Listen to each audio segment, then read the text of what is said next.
interviewing Olivia, who's a third-year medical student passionate about normalizing sexual health conversations. Her motivation for becoming both a doctor and a sexual health advocate lies in her mission to champion underserved populations and enhance people's quality of life.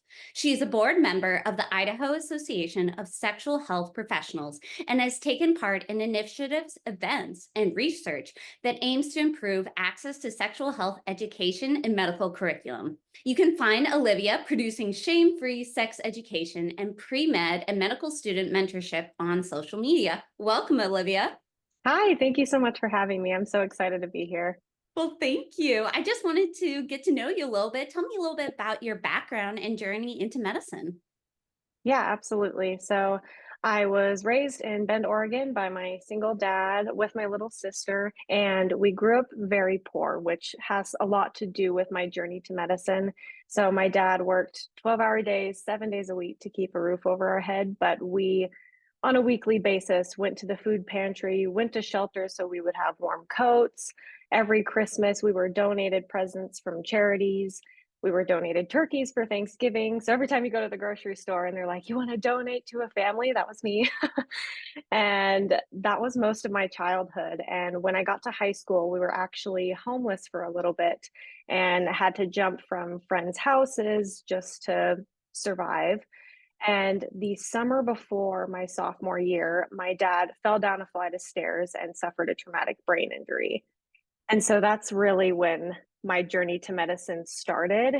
That traumatic experience was actually life-saving for me in an odd way. I very much lived a woe is me kind of life when I was younger, and I was very depressed, had a lot of anxiety, had panic disorder. And that moment, I was like, life's too short. You never know when you or someone you love more than anything is going to fall down a flight of stairs and almost die. And I realized in that moment that you can't control the experiences you have, but you can control how you react. And so from that moment on, I decided that that moment was something that happened for me and not to me. And I started to do a lot of volunteering, started to dabble in advocacy at that point. I was still very young, like 16 at the time. But I was like, if I can help anybody not experience these things or experience these things and cope with them better, then I would love to be that person for them.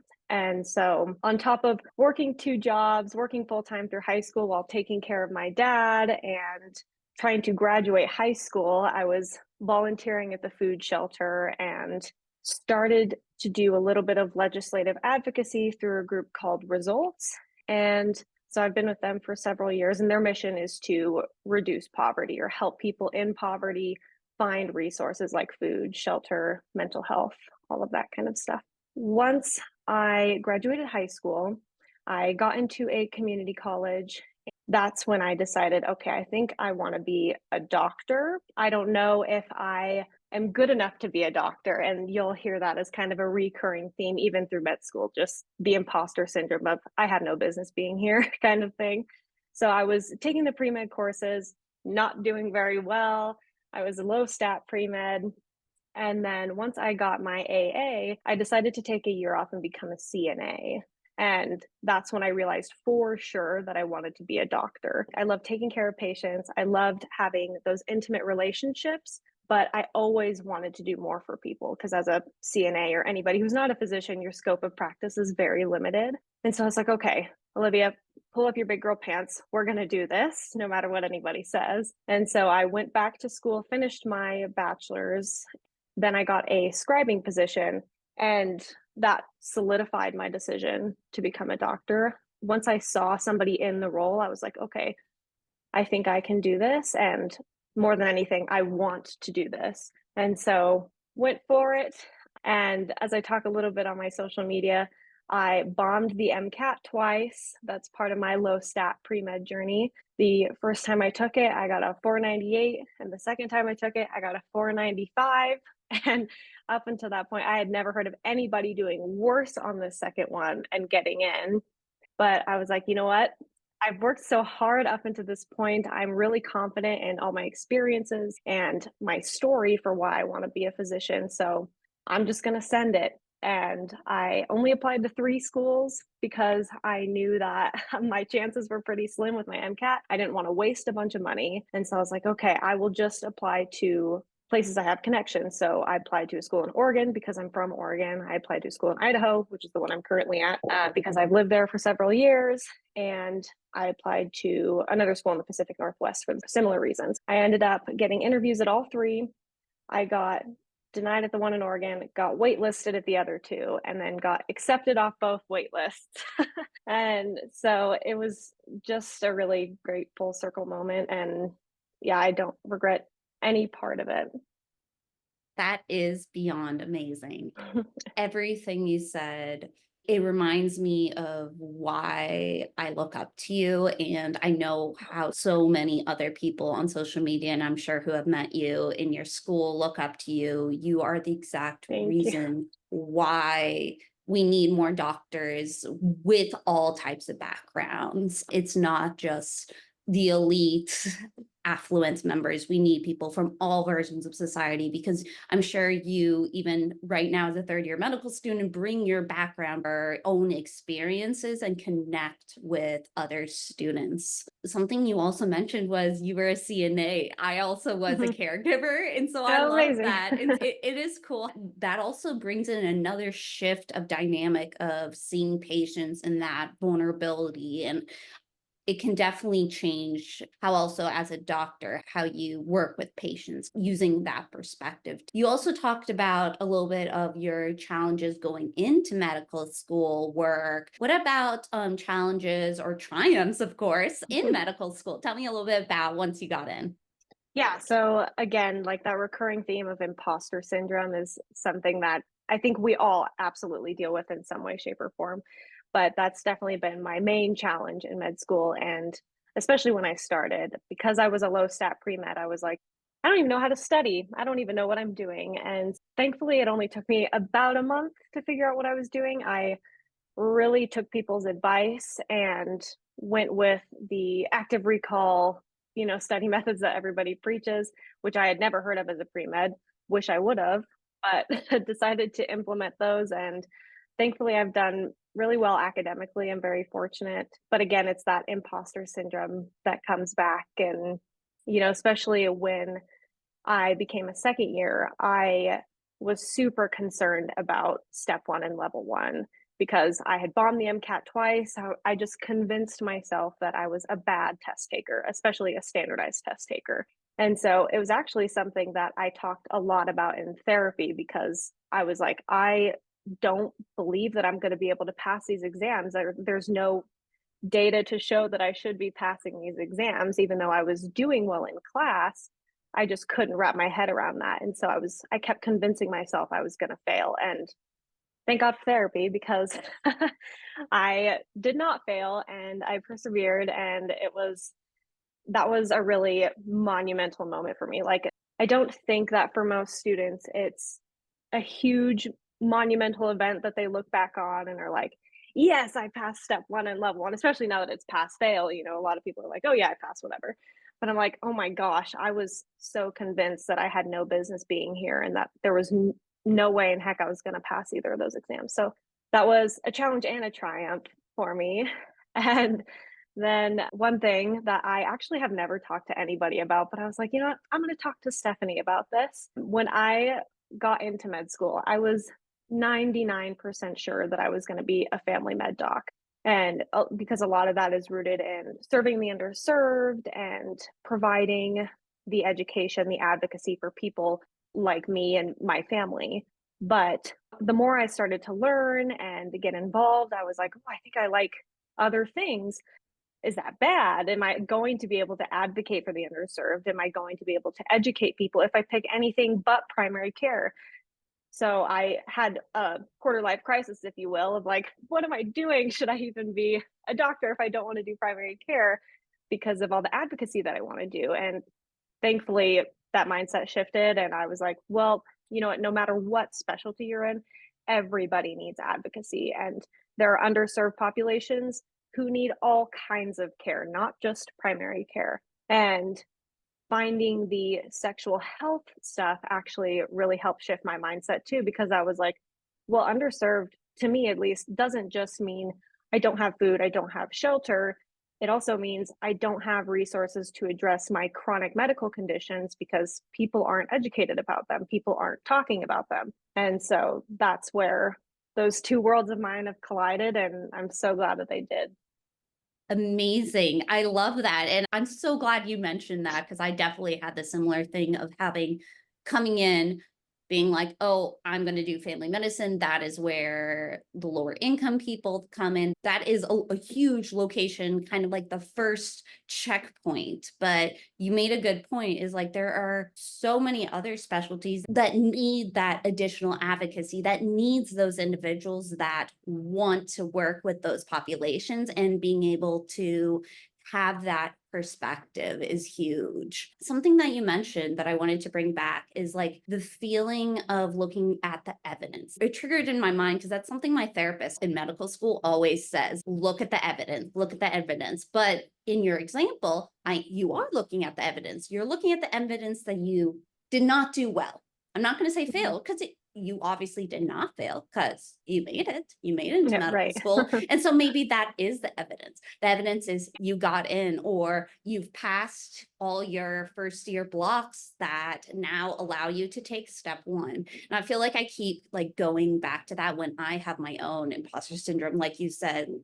It's looking at the evidence. Okay, well, where, even if I've failed at things, where did I originally keep going? Where did I end up passing? And that's kind of been the way that I've been able to keep going and fight that imposter syndrome. I'm working on a research project about low income and first generation students, and imposter syndrome is one of the biggest things that we're seeing that individuals are struggling with. Like you said, it perpetuates this negativity of themselves that might actually lead them to not do as well because they're so focused on, oh, everyone else is going to believe that I'm not going to do well, or I don't believe I'm going to do well. And so that is definitely something we need to combat, is giving people those role models or the possibility that you can make it. Whatever you struggle with, like, it is possible. You can keep doing that.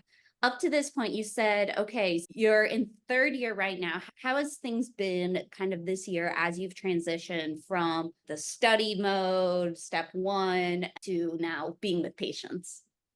Yeah. So actually, for me, it's been the smoothest transition. I feel like I'm actually finally where I'm meant to be.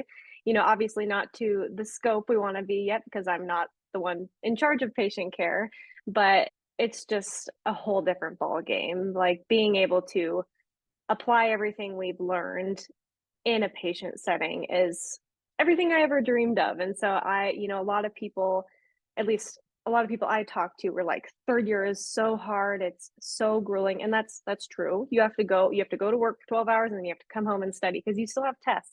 And that's very true. But for me at least, it's been so much more fulfilling, and I don't feel nearly as tired as I did first and second year because I'm getting that energy from talking to patients and that motivation from talking to patients that I didn't get first and second year. So it was a much smoother transition from second to third than pre-med to first year. While speaking with patients, how has your unique perspective that you mentioned earlier, how has that shifted the dynamic of how you interact with patients or with your fellow medical students and residents? Have you noticed there being any difference? I don't get to see a lot of how my peers interact with patients because I tend to be with my preceptors one on one, so I can't speak for any specific differences there. But I can tell you that my background has definitely played a role in how I approach patient care, and I feel like personally, I notice and pay a lot of attention to the psychosocial aspects of patient care because I know what it was like to not have those needs met, and I emphasize quality of life a lot, which I don't know how my peers approach that, but just with the experiences I've had, I definitely optimize quality of life because that was not something that was ever optimized for me and my family, especially when my dad had suffered that traumatic brain injury. They were basically At least it felt like they were thinking, well, he's alive, so that's all that matters. They didn't think that his 16-year-old daughter was going to have to be his primary caregiver. His 16-year-old daughter was going to have to be head of household and work full time during high school. Nobody thought of those things, and nobody provided us the resources we needed to avoid that kind of stuff. And, I don't regret it at all. I think it's made me the person I am today. But if I could help another 16-year-old not have to do that, then that would be amazing. And so those are the kinds of things that I always consider when talking to patients. They're not just a medical biological condition, they're a human being with a story. Love that, with a story and the whole family. How do you think Mhm. you're going to be able to do that in your future profession? Is there kind of a unique spin? Because I'm thinking family medicine, people more think of, okay, now I can talk about the family, or now I can pay attention to other family members or other dynamics. How do you see yourself doing that in your specialty of choice? Yeah, for sure. And this is, again, something I haven't really talked about out loud. So you get to be the first one. I'm just giving you all the new info. So I have decided to apply urology. And I think the first thing that comes to mind when you ask that question is the quality of life aspect. So, a lot of people with urologic conditions have a quality of life issue. Like, I would say 50% or more of the people that I saw on my urology rotation had urinary incontinence. And people were afraid to leave the house. They would come into the office, tears rolling down their face because they were so embarrassed by their condition. They felt like they couldn't do any of the things that they enjoyed anymore. And so having that experience of nobody paying attention to mine and my family's quality of life has made me recognize that these things are critical for people and that these are things that I really want to prioritize for people. Having urinary incontinence or having sexual dysfunction, anything that affects quality of life, absolutely affects your family, your friends, because those people, like the example I just gave, don't want to leave their house. They're not going to go see their family.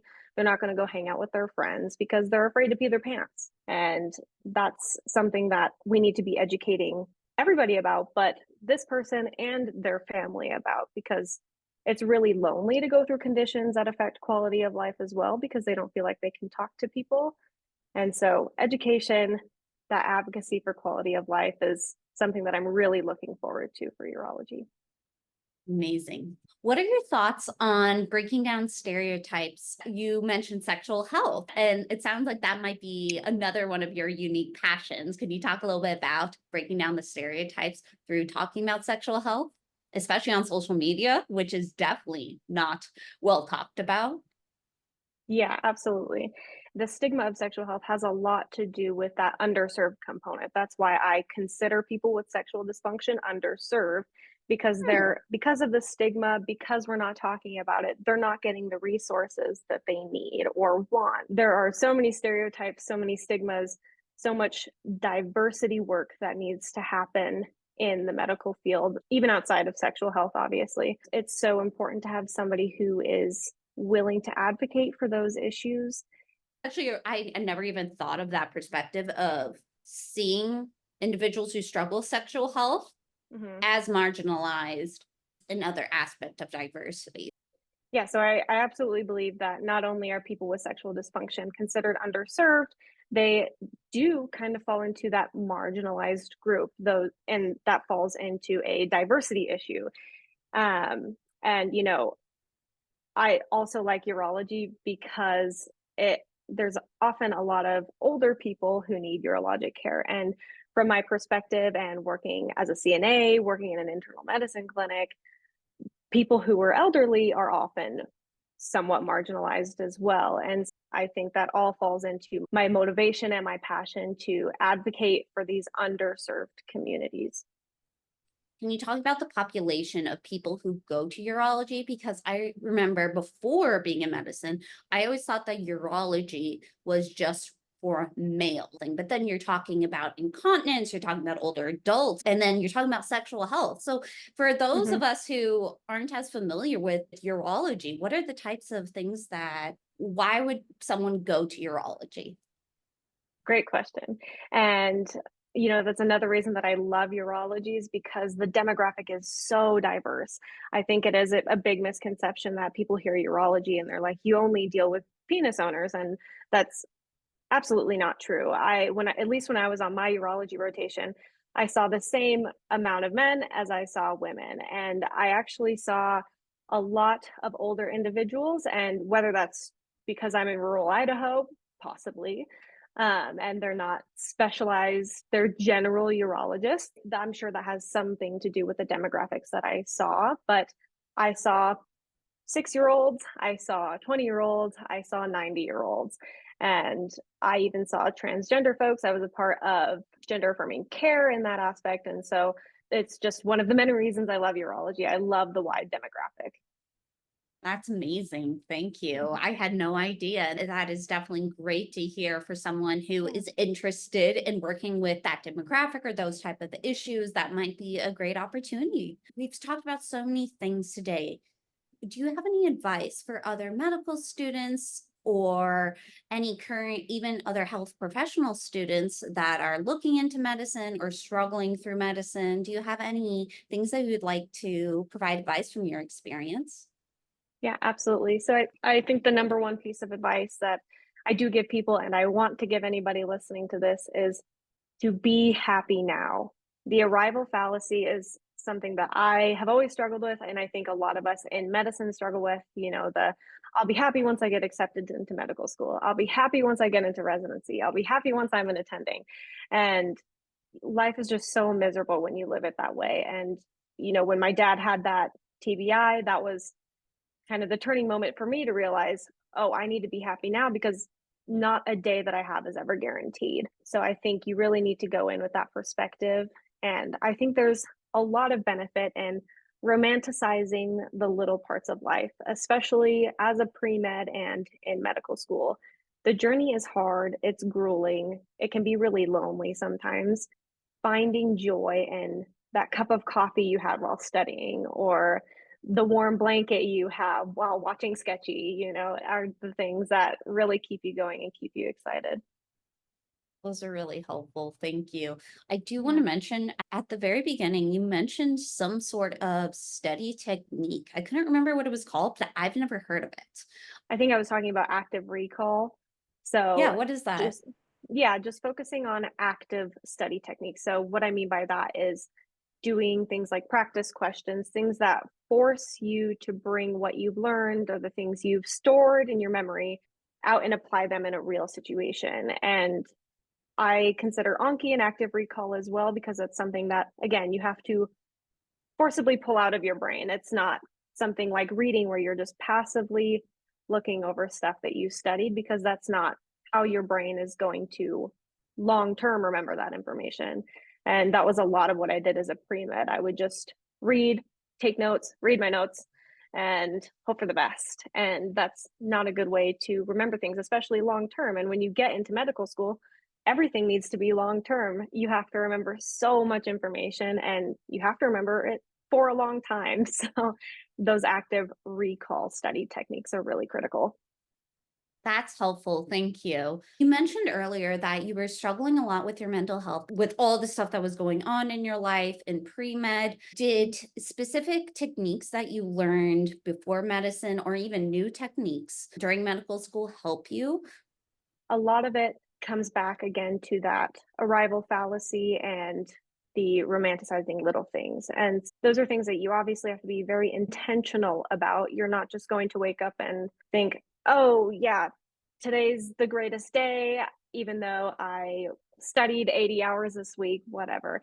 It's something that you have to constantly remind yourself of and work towards. And having a routine and doing stuff that takes care of your brain along with romanticizing those little moments is what helps me get through. So, every morning I try and eat something before I drink coffee. I'm getting better at that this year anyway.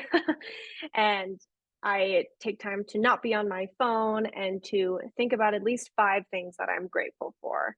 And I've gotten much better at that, but when I first started, it was, it would take me 20 minutes to find 5 things I was grateful for. And so just those little things that add up over time. You don't have to do some dramatic thing to alter your mental health. It's really those daily consistent actions that have a long-term effect. Those are great suggestions. I'll write those down. For individuals who want to get in contact with you and kind of learn more and follow your journey, how can people follow you or get in contact with you? Yeah, absolutely. So on Instagram and Twitter, I am at Olivia A. Paulson. And for anybody who has specific questions or wants to get in contact with me individually, you can email me at livapaulson@gmail.com. Amazing. Thank you, Olivia. I'll make sure to include that below. You can find me at MedPsych Moss on all social media platforms. You can get more information on mental health resources, some of them that Olivia recommended and some other ones that I've combined and consolidated during my own experience on medpsychmoss.com. If you'd like to learn more, you can find my podcast on both video and audio anywhere you get your podcasts. That includes Spotify, Amazon, Apple Music, YouTube. Thank you so much, Olivia. I look forward to seeing you on your journey. Thank you so much. It was great talking to you. It was great talking to you. Bye-bye.